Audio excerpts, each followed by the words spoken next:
Okay, good morning, everybody. Thank you very much for joining us this morning at Genesee Community College Office of Alumni Affairs.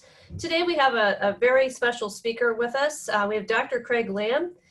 Dr. Craig Lamb joined GCC in 2013 and currently oversees the college's online learning offerings, the 6 GCC campus centers, and the Media Services Department.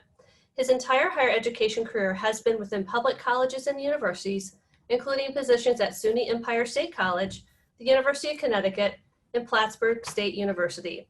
Along with his professional and administrative roles, Craig has taught several college preparatory, student success, and academic skill development courses in face-to-face, hybrid, and online moralities for more than a decade. Craig holds a Bachelor of Science in Psychology from St. Lawrence University, a Master's of Science in College and Agency Counseling from Plattsburgh State University, and a PhD in Educational Administration and Policy Studies from the University at Albany. He was recognized in 2011 with a SUNY Chancellor's Award for Excellence in Professional Service. So it is my pleasure to welcome with us today Dr. Craig Lamb.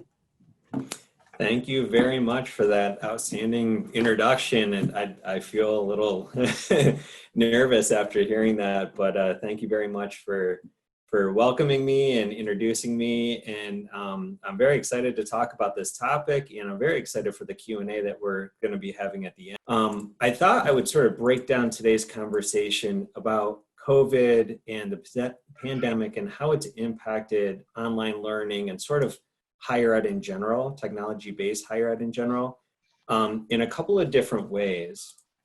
I thought it might be helpful first to go over sort of some general definitions just to help to frame the conversation, because I think when people think online learning, you could talk to 10 different people and they're going to have 10 different ideas or perceptions of what online learning could be. So I'll go over a couple quick definitions, and then I thought it would be good to pivot to sort of like what has been the short-term impact and what either research or colleagues of mine across SUNY or colleagues of mine across the nation in online learning feel might be some of the long-term impacts of COVID. And then sort of some lessons learned or maybe some areas that were sort of brought to the surface that may not have been really commonly thought of as occurring either in higher education or in the entire educational pipeline, and how COVID sort of raised up some of these issues that I think a lot of higher ed administrators maybe thought had sort of gone away. So I thought first we'll just start with some of the definitions. So when I say the word online learning, I'm thinking about that phrase in more of a traditional sense of the word. So this tends to be courses where students would never have to step foot on campus, and there's no day and time expectation. So if you think back maybe 10 years ago, you may have seen some of those commercials for the University of Phoenix or Capella, some of those big for-profits. And their selling point was you could take these courses with us. There's a start and end point for your semester, but during the semester, you are sort of in control in when you engage in your class. You might have structured due dates, and you might have assignments and projects that have very specific deadlines, but you can engage on a Tuesday night and a Wednesday morning and a Thursday afternoon. It's really, your schedule is much more flexible versus showing up or engaging in a specific day and time. When I say remote learning, the big difference between remote learning and online learning is remote learning tends to have some sort of day and time component. And this is where we talk about replicating the face-to-face classroom using a tool similar to Zoom, this is what we're using right now. So think about a psychology course that meets on Tuesdays and Thursdays from 12 to 1:30. A remote learning course wouldn't require someone to come to campus for that Tuesday, Thursday class. They would simply join Zoom Tuesday and Thursday for those structured class meetings. And they would have a live lecture, a live discussion, a live presentation, things like that. Sorry.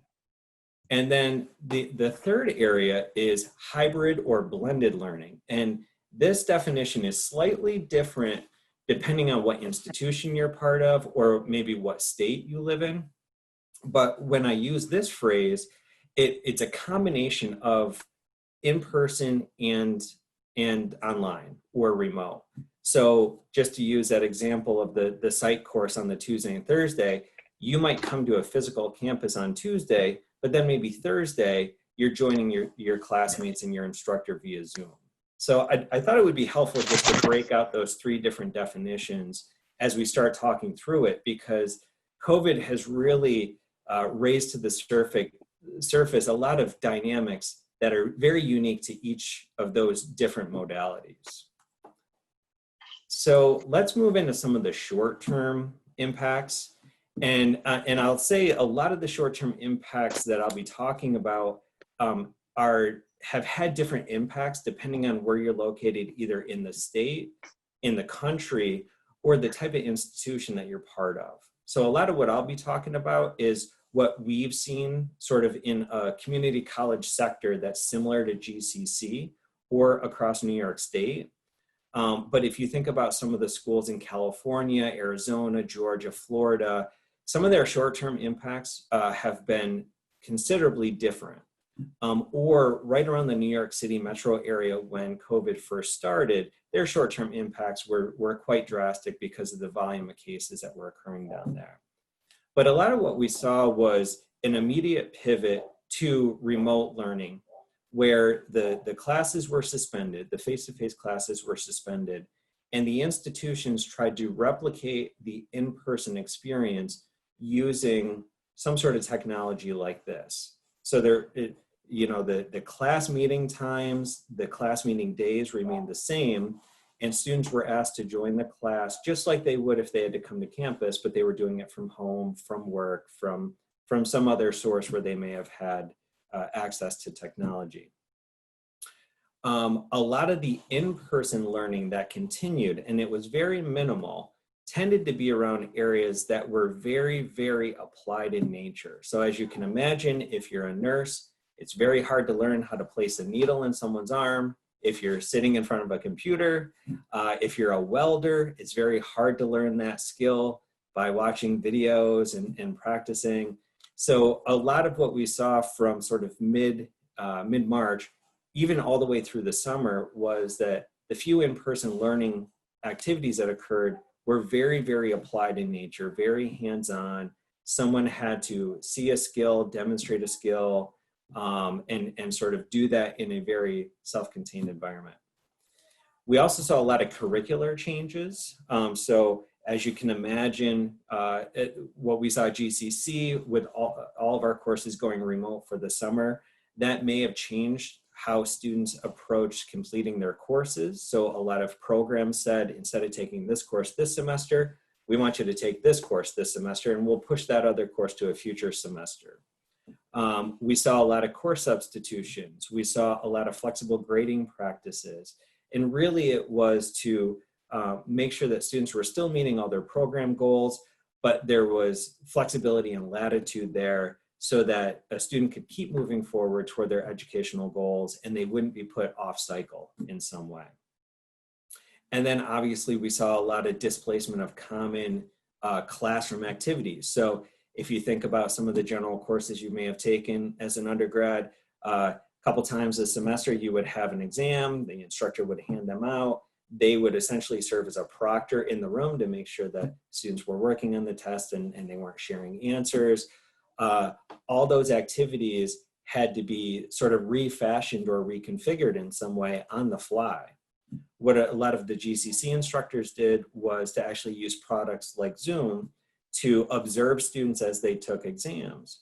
We had some instructors that found alternatives to exams. So maybe instead of doing a multiple choice test, you would do a case study analysis. Maybe you would do some sort of a presentation.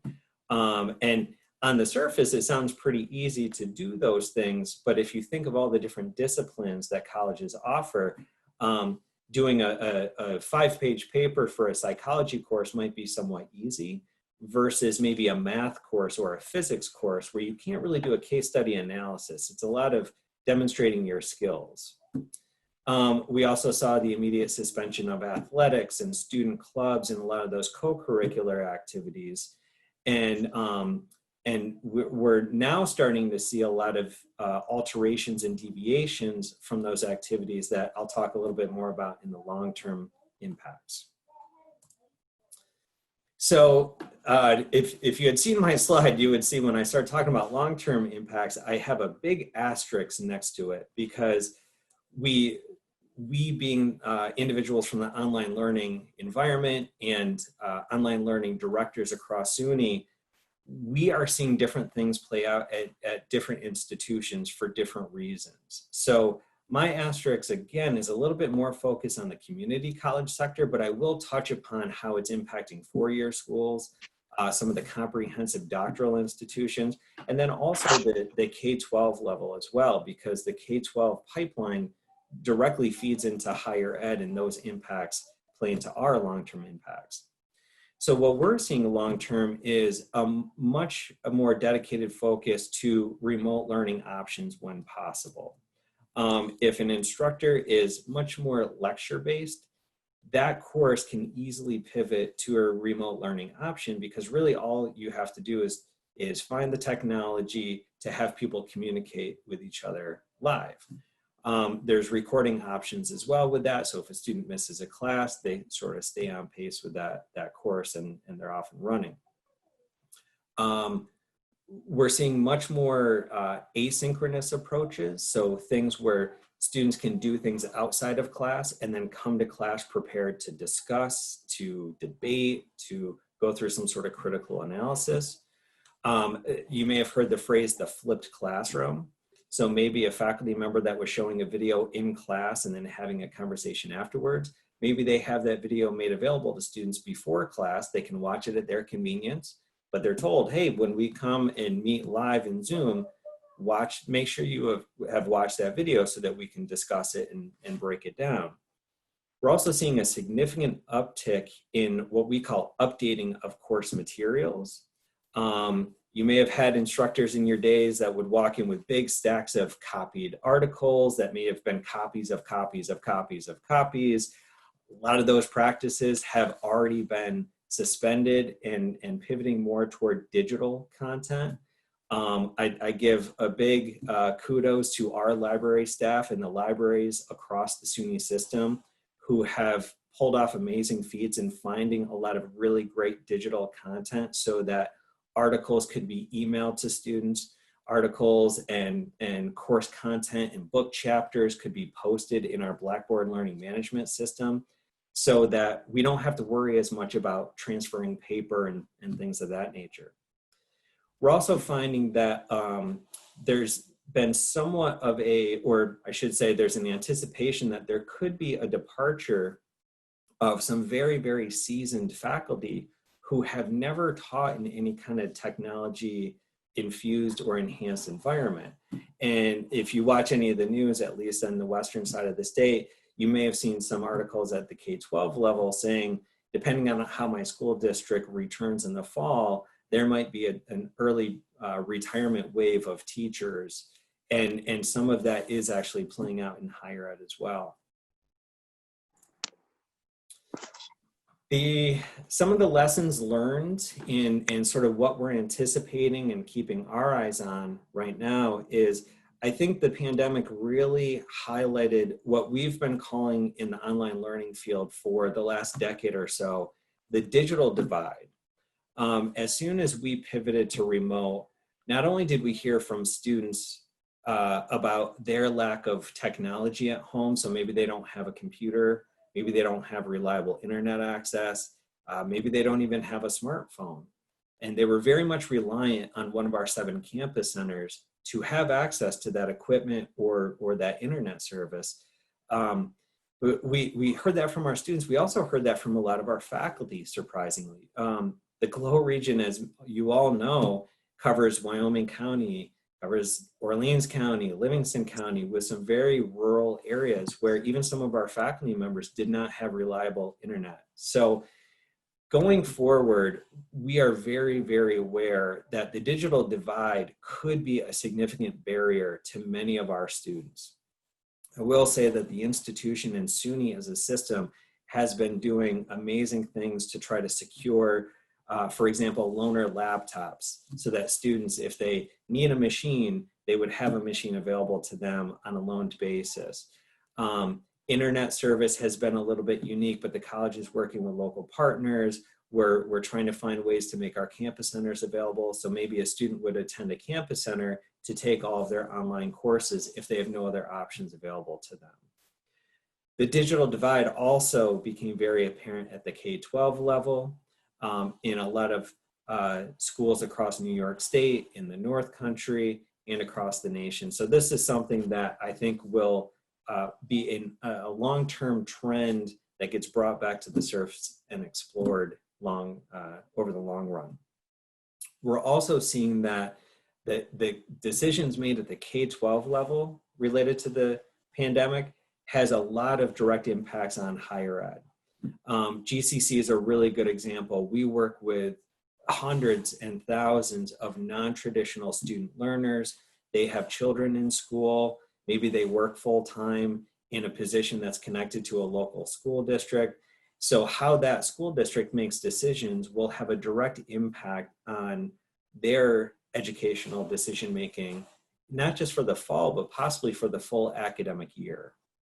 We've been doing whatever we can to make our remote learning, our online learning, our hybrid learnings as flexible as possible to help students keep working toward their educational goals. But we know that many students, they've already come to us and they've said, I have these new variables that I'm working with because of the decisions made in my local district. How can I keep working toward my educational goals? On a faculty and staff side, the decisions at K-12 also impact them as well. I have two children in grade school, first grade and fourth grade.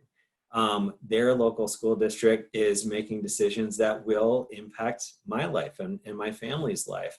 We have faculty that are in neighboring school districts and they're juggling very different decision-making processes that are impacting them. And, and I think we're gonna see that over the next academic year as well. One of the trends that we have started to see, and I will say across SUNY, there's been research that has been initiated on this, has been sort of the institutional support or embracing of technology before COVID. So to say it another way, those institutions that have tended to fare better than other institutions have been those that have either as part of their mission or as part of some sort of strategic planning effort has incorporated and embraced technology in a variety of ways at the institution. To speak on behalf of GCC, we were one of the first community colleges in New York State to really embrace online learning. And in the last decade or so, we've moved into other areas of, as I mentioned earlier, remote learning, hybrid learning, blended learning, high flex learning, all these different technology models, so that when we needed to pivot and find new ways of operating in March, the majority of our faculty, even including some of our adjunct faculty that might just teach one or two courses a year, they were they were better positioned to move and to flex and to trend in these new ways of operating versus maybe some more of the, maybe some of the more traditionally based schools where their primary delivery modality is just that face-to-face learning.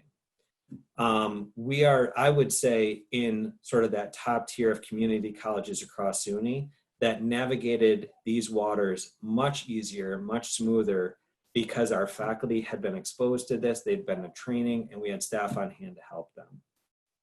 We're also seeing a lot of differences long-term between residential campuses and commuter campuses. As you can imagine, think of a school like Proctored or Geneseo or UB, so many of their students, tens of thousands of students are living right on campus versus a commuter campus where students might be more local and just coming, from the local geographic region. We seem to be a little bit more, we're more adaptable and we can flex our operations a little bit more seamlessly to accommodate those students locally versus having students come from all over the country or all over the world to study with us. I guess just a couple final notes and then I'll switch it over to some Q&A. I think one of the big things that we're going to be seeing as a higher education organization for the next academic year at a minimum, it's going to be sort of two things. One is going to be planning for the unknown is going to be critical. We're going to have backups to backups to backups. We've already started actually training faculty up in areas that, while they might not implement that new skill in the fall, should things change midway through the semester, should things change for the start of the spring 2021 semester, these faculty have already been trained in certain areas that will allow them to say, oh, we're moving in a new direction, no problem, I'm all ready, I'm all set, I'm ready to go, I'm off and running. The other piece too is every effort going forward really needs to be focused on the student experience. I think over time, we've introduced a lot of different approaches and techniques into the student's learning cycle, which have all been great. But I think the pandemic has really put a big spotlight on, especially for this upcoming semester, we need to do everything in our power to make sure that students have good immediate responses from their instructors. They know how to find support when they need it, whether it's tutoring, whether it's academic advising. We really need to make sure that their experience is as seamless and smooth as possible, because primarily it's going to help out with their student success, and it will benefit the institution because these students will stay with us. And I think having that direct focus on the student, on their experience, helping them navigate the many curveballs that will likely be thrown their way, will really help GCC stay sort of at the forefront of not just the region, but in the state as a high quality remote learning, blended learning, online learning provider. So I will stop talking for a moment, and I would love to take any questions that you might have. I just opened up the chat and see there was a couple questions. Are these definitions specific to GCC or do they apply? So I can answer that question in sort of two ways. GCC bases our definitions off of the SUNY definitions for these different modalities. And if you type in on our website course modalities in the search box, you'll actually bring up, there's 6 total course modalities that we follow that are based on SUNY guidance for what's expected, whether you have to come to campus or not, whether there's set day and time expectations or not. So we follow the SUNY's lead on that.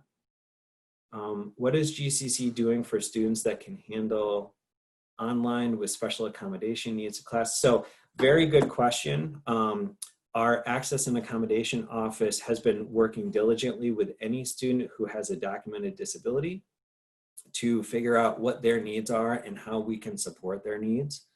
Once their needs are identified, that office is working hand in hand, not just with the faculty, but with my office, the online learning staff, the media services staff, and computer services staff, so that we can go in ahead of time, and if it's a faculty member that's using video, we will review those videos and make sure that they're closed captioned, and if they're not, we will address those. Recently, we had a situation where a student has a very severe color blindness, so we went through all the instructors' digital content to make sure that the color coding of all the digital content would work with the specific color blindness that that student has. I think the big question mark with this particular area is when will we know that a student has a special accommodation, and how quickly can we respond to that? We're very fortunate that we have some experts on staff whose their only job is to work with accessibility needs following the ADA and all the common practices for web accessibility and digital content accessibility. Are there other questions that I can answer? Dr. Lamb, I have a quick question regarding, you talked about taking examinations and faculty being able to observe students. So one of my question is, could you expand a little bit more on how students are observed for cheating when they're taking examinations? Yeah. So we've seen sort of the traditional proctored exams go into 3 different directions. One would be the faculty member would set up an exam and they would serve as the proctor. So they would create the test, they would set up a Zoom type session, and they would have very strict protocols for walking the student through the test. It could be sort of like a shared whiteboard approach. So the instructor is actually watching the student as they complete some assignment on their screen at the same time, and actually engaging the student in question and answer during that time to verify that, yes, it is the student who's doing that work. For a class that has, let's say, 32 students, that would be a very time-intensive process. So the second bucket would be instructors who are setting up what are called test banks. In some disciplines, instructors have access, a lot of times through their textbook publisher, hundreds or even thousands of different questions that can be loaded into a test-taking software program where every student in the class gets different questions in randomized answers, so that not any one student is getting the same test, but the questions themselves map back to key learning outcomes. So the instructor can feel confident that even though student A and student B are getting two different tests, they're being asked about the same concepts and topics, and you won't have a student answering in two different ways. Oh, sorry, go ahead. Meaning basically that the questions are worded differently, or there are different questions? They could be worded differently. They could have, if it's a multiple choice test, maybe the 4 responses are different. Gotcha. Different in terms of what the 4 responses are, or different in terms of how they're stacked, A, B, C, and D. There's a lot of different ways. Honestly, the textbook publishers were very ahead of the curve on this, where they used to make test banks available to faculty even a decade ago. And I think now faculty are just discovering that as a possible resource. That's cool. The third bucket is really those faculty who have said, you know what, I talk to my colleagues and I don't need to do a proctored exam. I can have students do a critical analysis paper. I can have them do a presentation. I want students to come and talk to the class about a topic, and in lieu of a final exam, I can validate their knowledge because they're presenting to me on a variety of topics that are interrelated and things of that nature. And then I guess there is a fourth category, and this is sort of smaller compared to the other 3. We have been working with some remote proctoring services. So for example, we have a biology course where a student pre-schedules a proctoring session. There is a live person sitting on the other end of a camera, and the student will take an exam while being observed. But the benefit of that is that the student's computer is essentially locked down by the third-party provider. So it provides an additional sense of security where someone is A, being watched, and B, they can't open up different browsers to find answers to questions. A lot of times those are timed tests as well. So with a limited time, students would have more difficulty trying to flip through a book or look up answers on their phone. But surprisingly, I would say this summer, I think we had maybe 10 or 12 sections overall that were using a remote proctoring solution. And my guess is it will increase slightly in the fall, but not all that much. That's cool. Great question. Yeah. Do you see with all of this learning and people struggling to do it remotely, an increase in people stopping their education or stopping K through 12, and sort of us struggling at that point to get kids educated and into the community college system and where they need to be? Yeah, that's a good question. Actually, I was on a SUNY call yesterday with a lot of my colleagues in online learning, and we're starting to see a variety of different, we call it the in and out flow of different student demographics. So one of the outflows tend to be students who either lack any kind of technology, and they simply don't know how they're going to access something on a reliable basis for the entirety of an academic semester. And these students have reported, listen, there's a lot going on in my life and I just don't feel like I can do it. I'm going to stop out for a term and I will re-engage. to offset that, we're actually seeing a little bit of an increase of people who would have otherwise gone to some of these residential institutions who are now choosing to come to a commuter institution. We spoke with a family last week whose daughter was planning to go to Syracuse, which is not all that far away, but the family has said, based on the cost of Syracuse and the potential that we might have to drive out there in 6 or 8 weeks to pack up her dorm and bring her back home, and then she's disrupted from starting a semester in one modality and pivoting to a different modality for the rest of the semester, we're just going to take a semester and stay with GCC. The student was a former ACE student, so she's already worked with us. She knows about how we operate. She knows our faculty. And we're actually anticipating to see a little bit more of that, where even if somebody was thinking about moving on campus at Buff State or Geneseo or Oswego or Oneonta, they might say, you know what, I'm going to pass on a residential experience, maybe for a term or for a semester, and then I'm going to go with a commuter experience. We're also seeing a little bit of an uptick in people who are moving from maybe remote, where it's very day and time based, or hybrid, where it does have an on-campus component, to fully online. But they're saying to us, I'm going to be a fully online student for the fall, and then I'm going to switch back over in the spring, or once courses move back to a face-to-face modality. It's funny, I kind of relate with those students. As a student, I was much better in the classroom than online. And I oversee our online learning program. I feel very confident in being an online learning instructor, though. And a lot of our students fall into some of these same categories. They just say, I've tried online, but that face-to-face experience just works better for me. I'll be the first person to support them and to help them, because it's all about whatever makes the most sense for them to be successful. So I won't say that they're sort of stopping out. I'm saying they're sort of switching to one modality with intentions of switching back to the other once things open up. And that is an area where I think GCC really excels compared to some of our other community colleges, because we do have so many offerings and so many programs where students can do that, versus where I attended for my master's, Plattsburgh, very few online learning offerings, and it's not as easy for students to jump from one side to the other. Good questions. Good questions.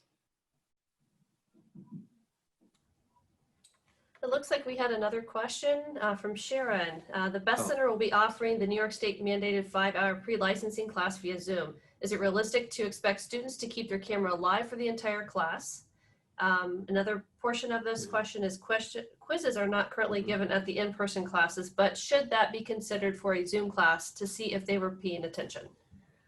Good question.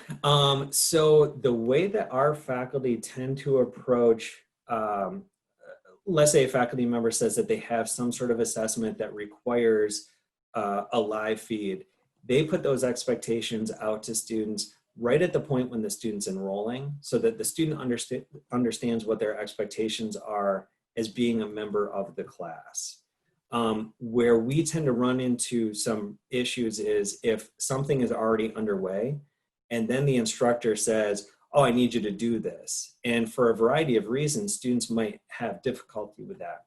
We know some students don't have web cameras on their computers. So it could be a matter of, well, you're asking me to do this, now I have to source a piece of equipment that is very hard for me to find. We do know too, in some of the areas where internet is a little bit spotty, a student might have the best of intentions of keeping their camera live during any assessment, and their internet might flicker. And so I think it should be, at least what we've seen to work very well, is make the expectations very clear to students as early as possible so that they can make an informed decision whether or not this is something that they can either engage in or commit to. And then during the activity, have the instructor really, set up that structure where if something goes sideways or if something feels a little bit off, they're right there to engage with that learner and walk them through a series of questions. We really don't want someone to feel uncomfortable or, uncertain that the assessment activity is not valid. That's, I think, the key to it. And if I could just add in, John McGowan from the Best Center, and thank you for the question, Sharon, and response, Craig. But just being involved, I guess, for the last 3 or 4 months with Zoom and having lengthy sessions, either from a half an hour to at one time for a pre-conference activity, it was 4 hours. So I like the flexibility as far as what instructors do for breakout groups within each session. So for example, you might have a certain topic being covered. Okay, let's break down into groups, have a discussion and come back, and then we'll share that. So I think that's a useful strategy that I have found being a participant with a lengthy class via Zoom. So I didn't know if there's any other creativity suggestions, Craig, or things that maybe we could pass along to our trainers. Yeah, I know a lot of our instructors who were originally scheduled for a 3-hour core session are actually moving away from delivering a 3-hour Zoom session, because as you can imagine, you know, it's hard to sit in front of a computer for 3 hours straight and either listen to a lecture or engage in deep dialogue and debate. We're seeing many faculty either break up those 3-hour sessions, or maybe they say, you know what, we're only going to meet for 1 hour a week or an hour and a half a week, but there's all this other asynchronous work that I'm going to have you engage in. And it could be live discussions with students. It could be virtual and offset discussions. It could be group project work. It could be watching videos. It could be doing sort of skill and drill work as part of the experience. So it's sort of moving more to that blended model where it's not just live delivery straight out. The students are engaging in content in some other very meaningful and predetermined way.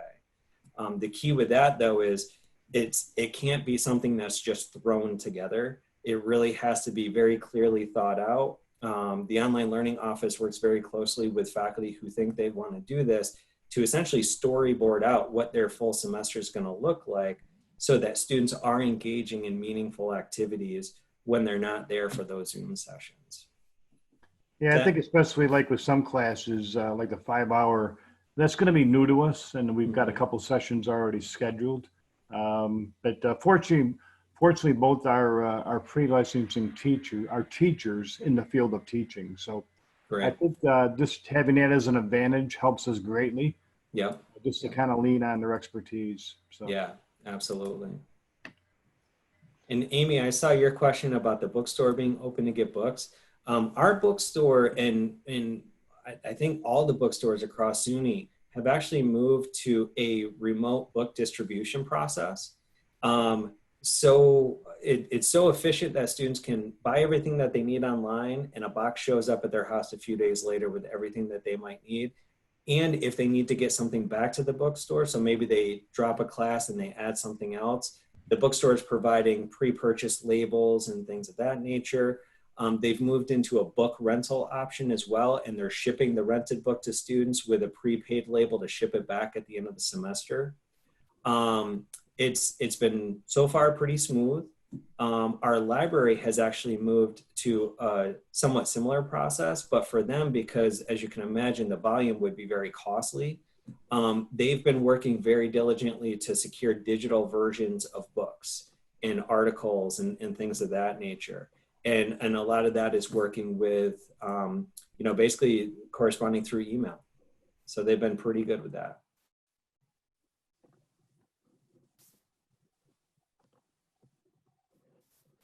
Any other questions? Is there some way to, I don't know, get a sense of the, I'm trying to think how to say this, the hours that are okay for somebody to spend in a remote delivery situation? Like, I'm thinking of, our elementary and our junior or middle schools and stuff too, because I was asking about those definitions because Yeah. the same definitions are being used with our schools and our superintendent, and the remote delivery one kind of surprised me a little bit. Yeah. So, and I'll be the first person to say that my expertise sort of goes down to about the 14, 15-year range, because we Mhm. see that at GCC. We see a lot of very high achieving high school students and homeschool students Right. who have jumped into either online courses or remote learning courses, and they're off and running. Some of the literature that I've read about the K-12 district, or the K-12 side of it, but mostly like the K-6 level, really says that, you know, anything over 45 minutes is going to be somewhat taxing. I know my first grader, if I ask him to sit for 45 minutes and focus on really anything, I don't know if he could get to that full 45-minute threshold. Maybe he could on some days, but to do that back to back to back is going to be somewhat of a challenge, I think. Okay.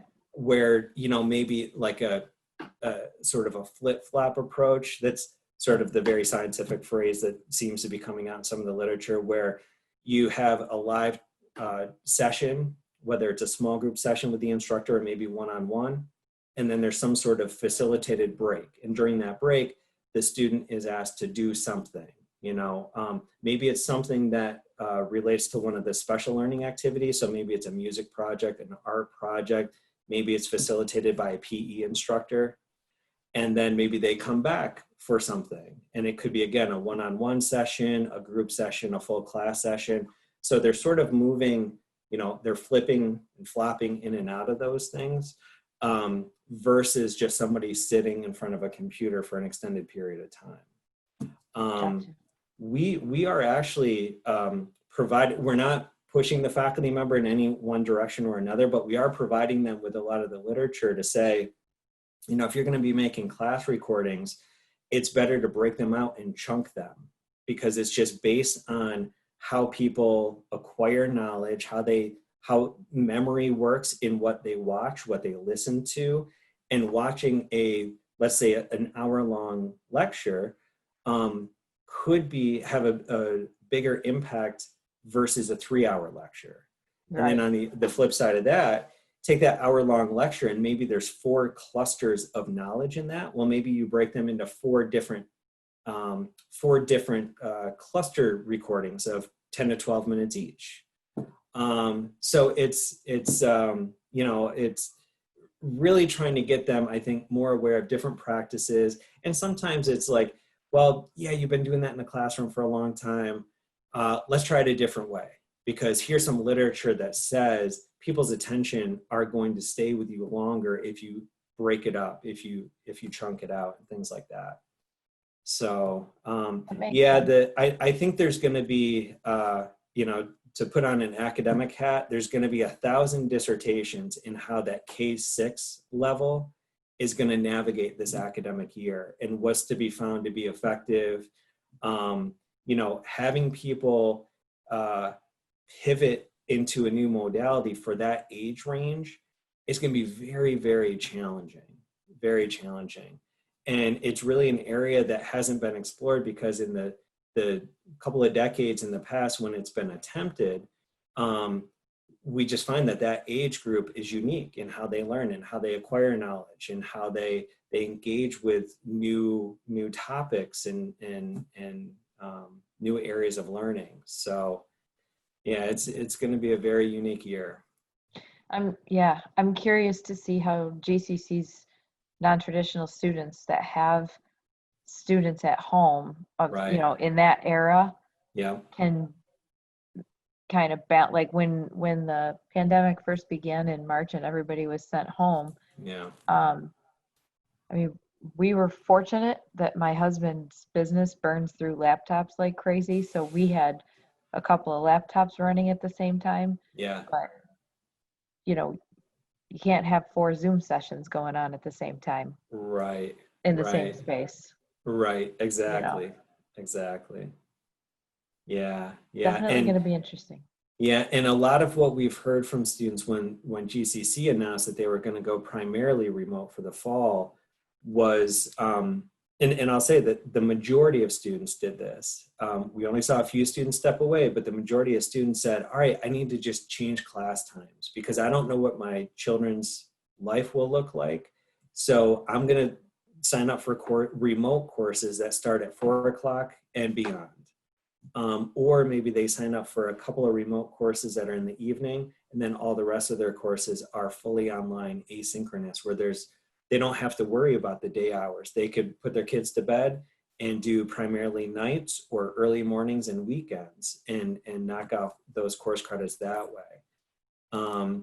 But again, you know, and I think any institution is going to see a certain amount of this. We do have some students that just say, there's too much happening.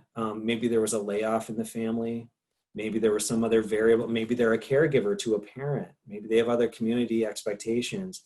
And with all these different variables being upended, it's just easier for them to take a term off. But we've committed to them that, well, we're going to follow up with you throughout the semester. As soon as you're ready to re-engage, you let us know, and we're going to do whatever we can to help you get back and meet your educational goals. Good. Yeah. Craig, thank you. That was awesome. Yeah, absolutely. And if you have any other questions, feel free to reach out, call, email. Yeah, thank you so much, Craig, for being with us today. I appreciate you taking time. And if you don't mind, after this session, if you could share the slides with me, and if anybody would like to have those, we Sure. could pass those out. Absolutely. But again, thank That you would be everybody for great. being here today. And I just want to be cognizant of your time and for attending this coffee session. So we hope to see you next month for our next session. And until then, I hope you all have a wonderful day.